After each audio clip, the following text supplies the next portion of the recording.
CNBC TV18 and CNBC Awaaz present The REIT Connect in partnership with IRA.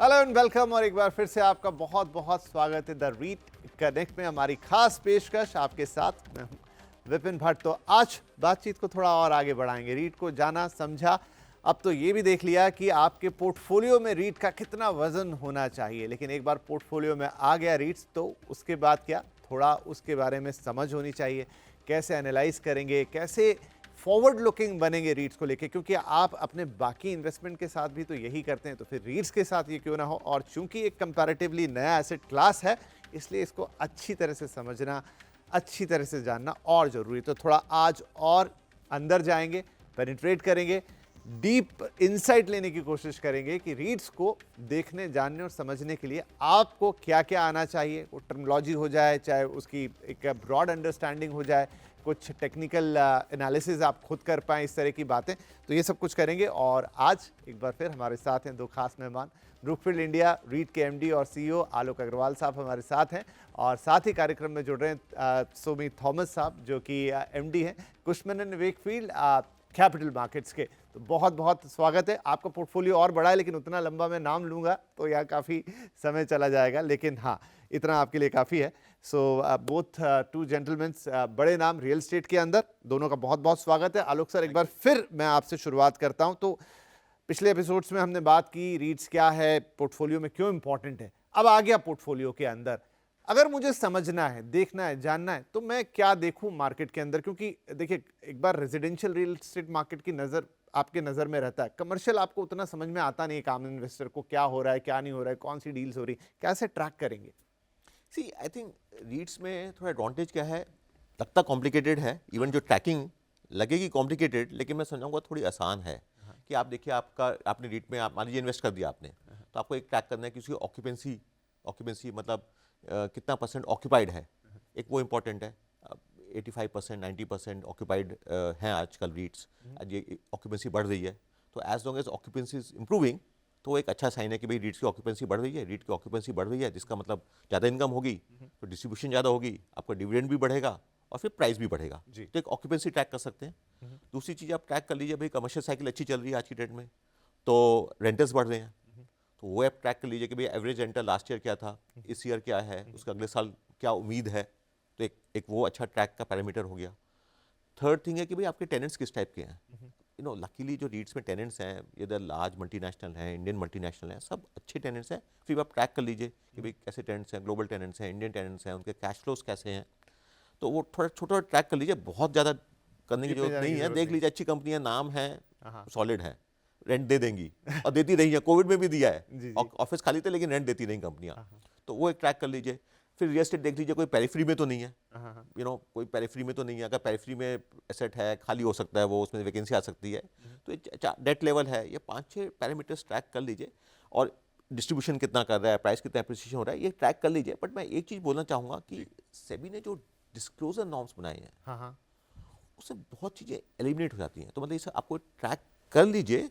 But largely they are safe investments, large institutions are bringing REITs, they are largely very very safe actually. They are not कि अभी आपने suddenly occupancy आपकी कम हो गई, 70% हो गई, 60% हो गई, वो होगा नहीं, होगा नहीं। आपका मैंडेटरी है कि आपको 80%, वो आपने बहुत अच्छी बात बोली कि भाई 80% तो आपको इनकम यील्डिंग होना ही होना है, बाकी 20% लैंड हो सकता है, उसको डेवलप करेंगे तो अपसाइड आ जाएगा उसमें।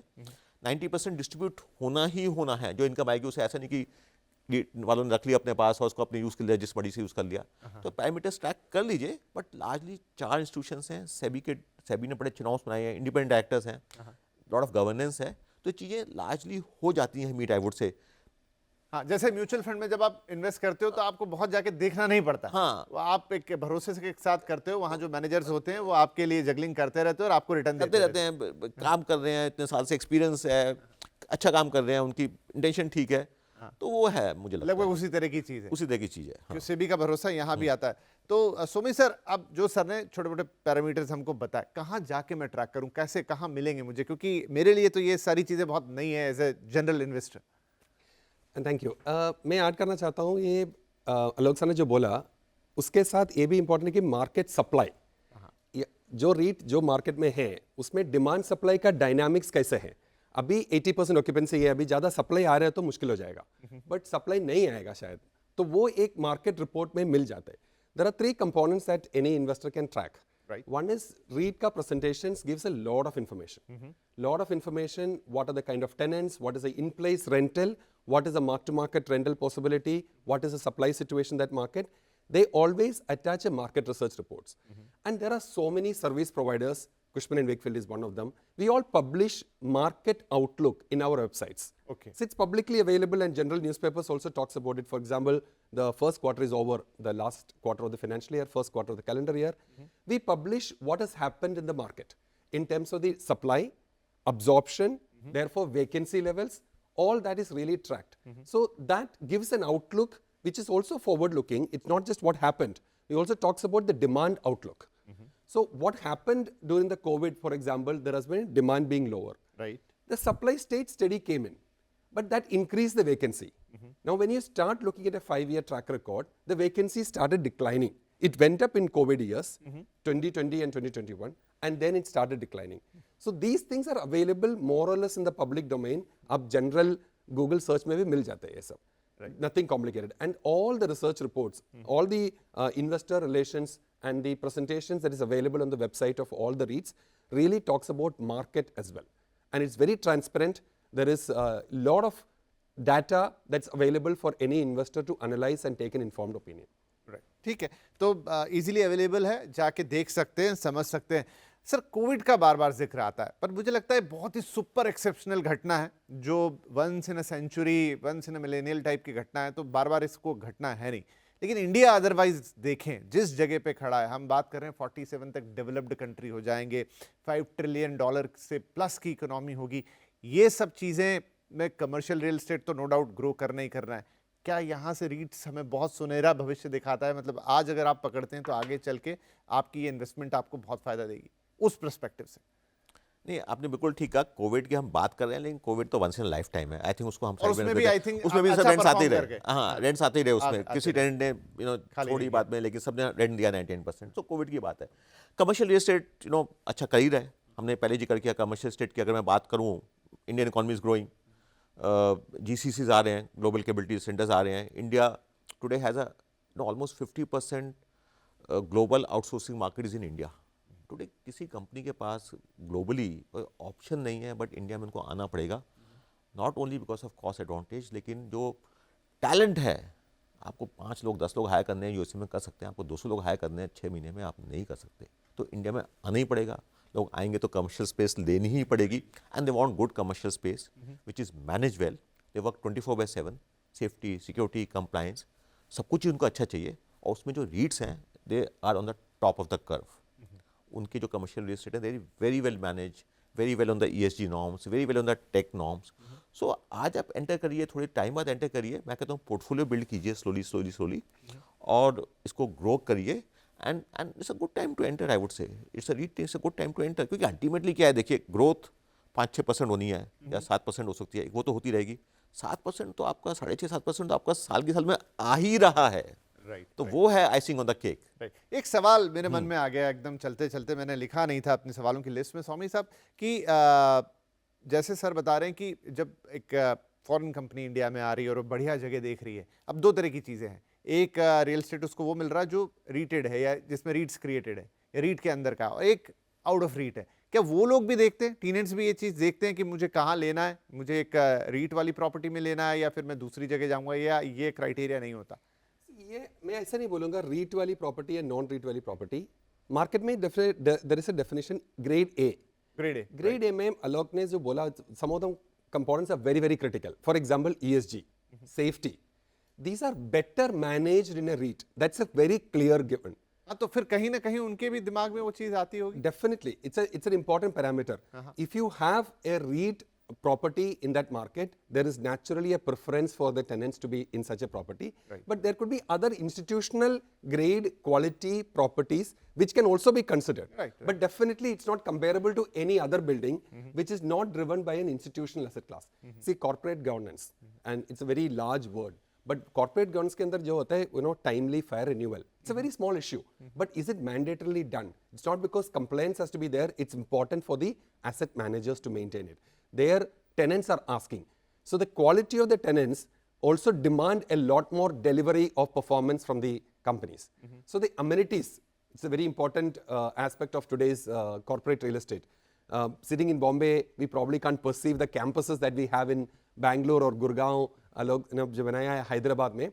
The campus has a lot of F&B and eating out and dining options. Right. Completely, it's a city in itself.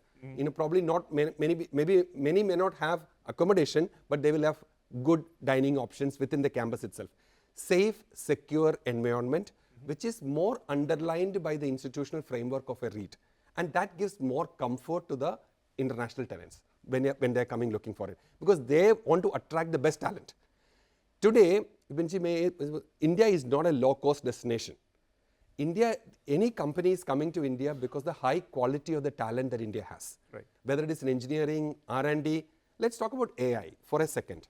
Artificial intelligence is being talked about that it could probably take away the India story and the Indian IT growth rate would come down. But just take NVIDIA, 1 million square feet RFP in the market today. Last year, if you look at it, Qualcomm has taken almost 1 million square feet. Right. If you look at all, AMD has taken space in the past. If you look at all the chip companies, they are increasing their presence in India. Million square feet means, again, we are talking about huge workforce being added there. Right. So in summary, the change that is happening, like Alok said, global companies cannot have a go-to-market strategy without having an India backbone. So earlier we used to hear India is second largest growing economy.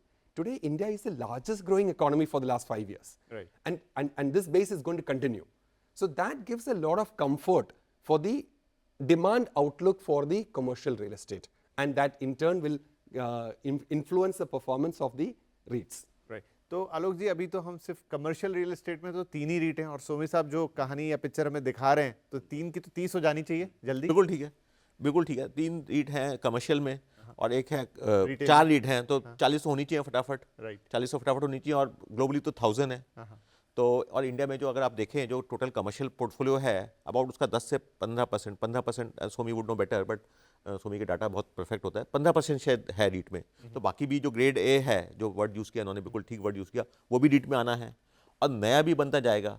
और जो नया है वो largely grade A बन रहा है क्योंकि अब companies want best of the offices, they don't want to compromise there. So story is very good for commercial. Hotel REITs पे आ सकते हैं, डाटा सेंटर रीट्स पे आ सकते हैं, हॉस्पिटल रीट्स आ सकते हैं, सीनियर लिविंग रीट्स आ सकते हैं, वो सभी आएंगे धीरे धीरे. Okay.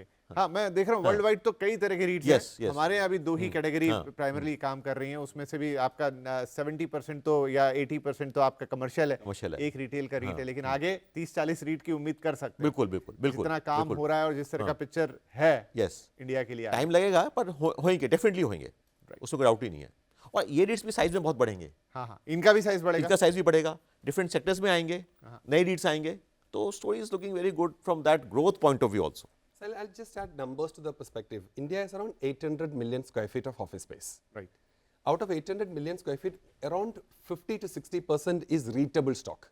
Okay. Why I call REITable is if you have done strata sales, if you have done floor-wise sales, if you have done tukra karke base diya to, then you can't do a REIT. It has to be owned by an institution. There can be a little bit of a sale here and there. So that 400 million square feet ka 25% is already REITed. Okay. Of the larger in stock, it's only 15%. That's correct. India keeps adding almost 40 to 45 million square feet every year. Okay. So we are that's growing market. Some of them are poured by the REITs, some of them are poured by other graded developers. So definitely there is a potential for another, maybe not 30, at least 5 to 10 in the next 2 years, and then probably more in the coming future. Because 400 million square feet is a REITable stock. Only 100 million, close to 100 million is currently being REITed. 4 time और हम रीट कर सकते हैं. मैं बात कर रहा था डिफरेंट सेक्टर्स पे और वो 10 years.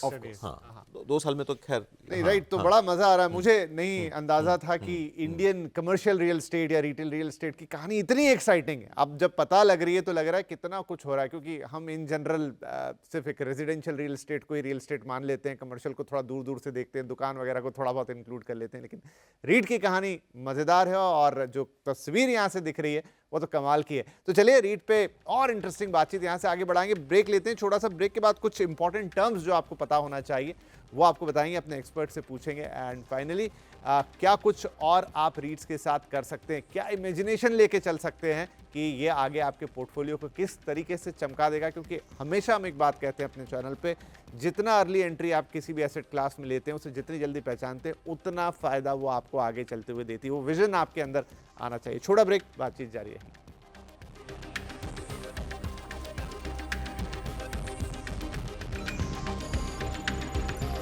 CNBC TV18 and CNBC Awaaz present the REIT Connect in partnership with IRA. CNBC TV18 and CNBC Awaaz present the REIT Connect in partnership with IRA.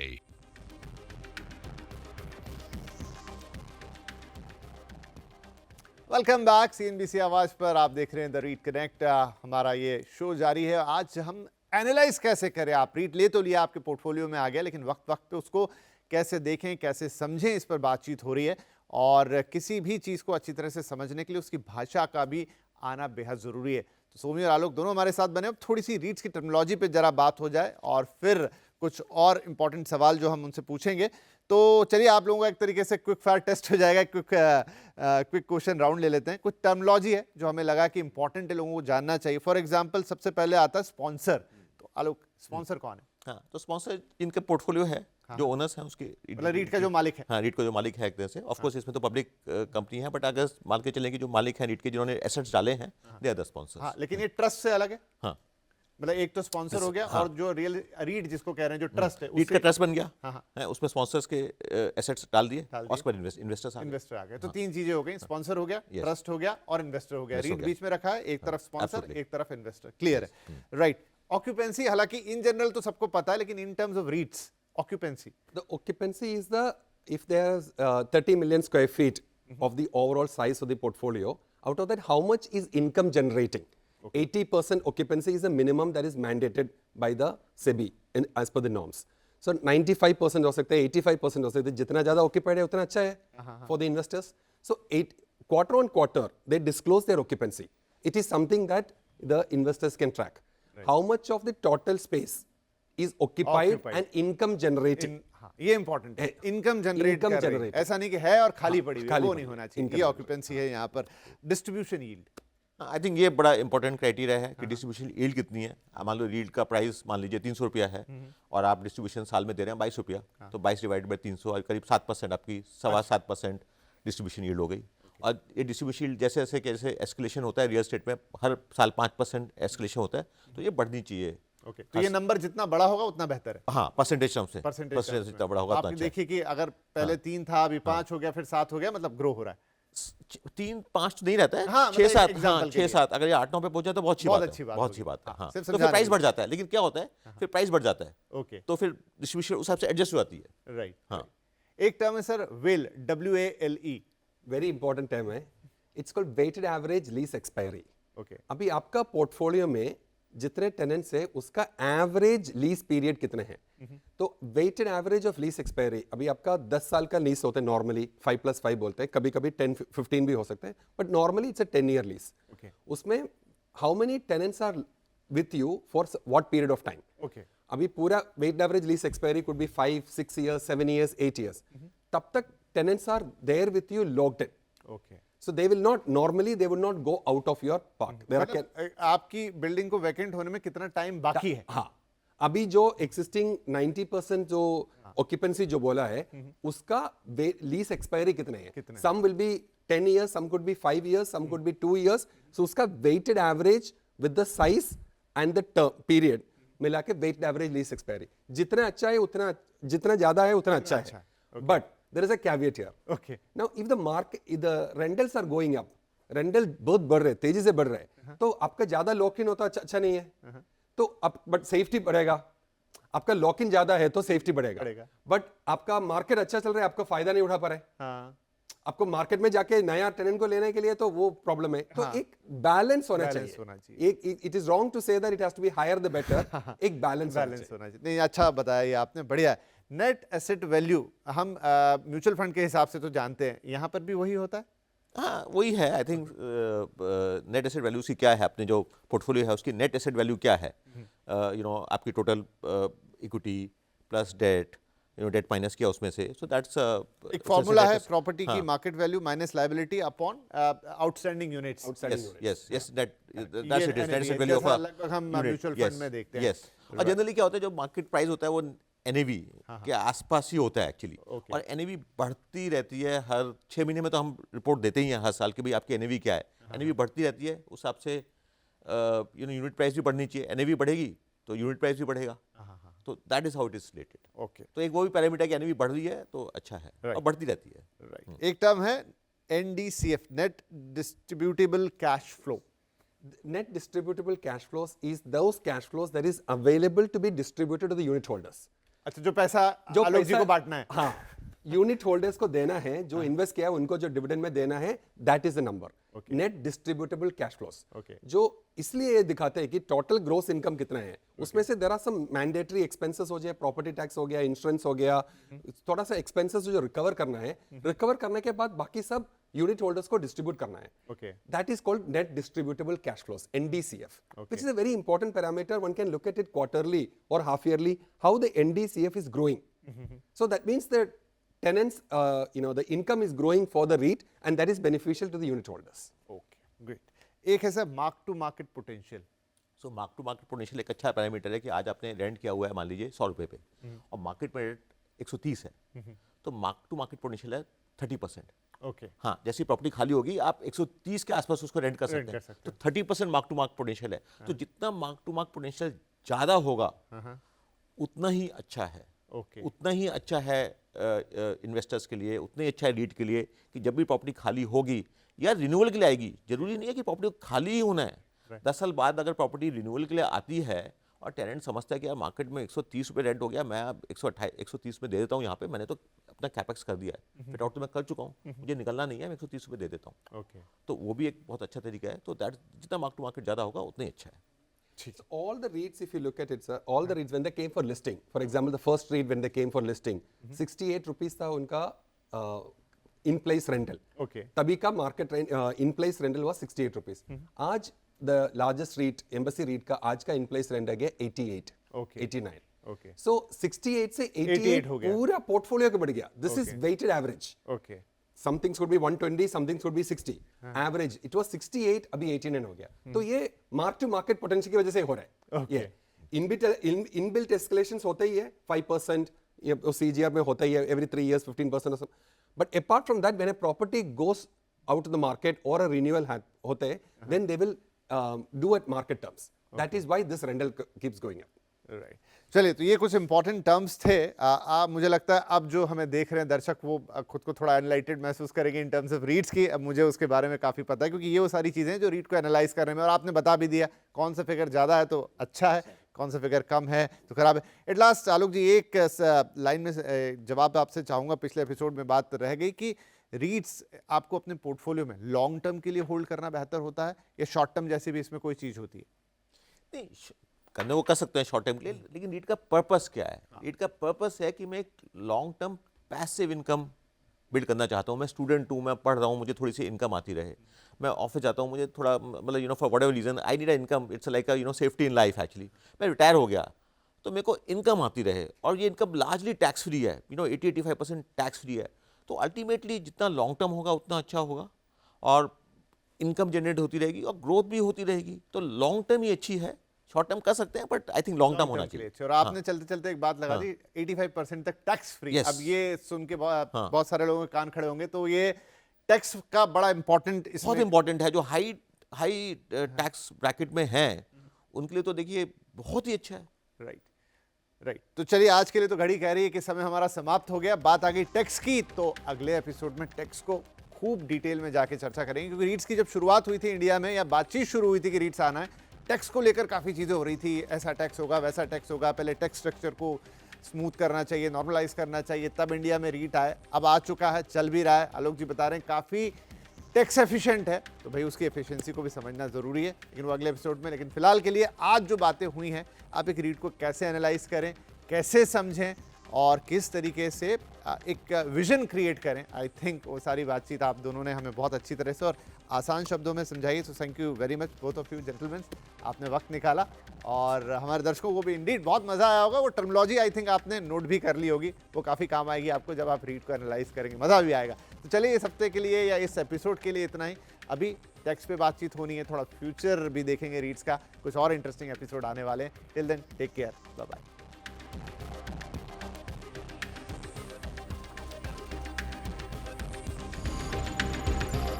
CNBC TV 18 and CNBC Awaaz present the REIT Connect in partnership with IRA.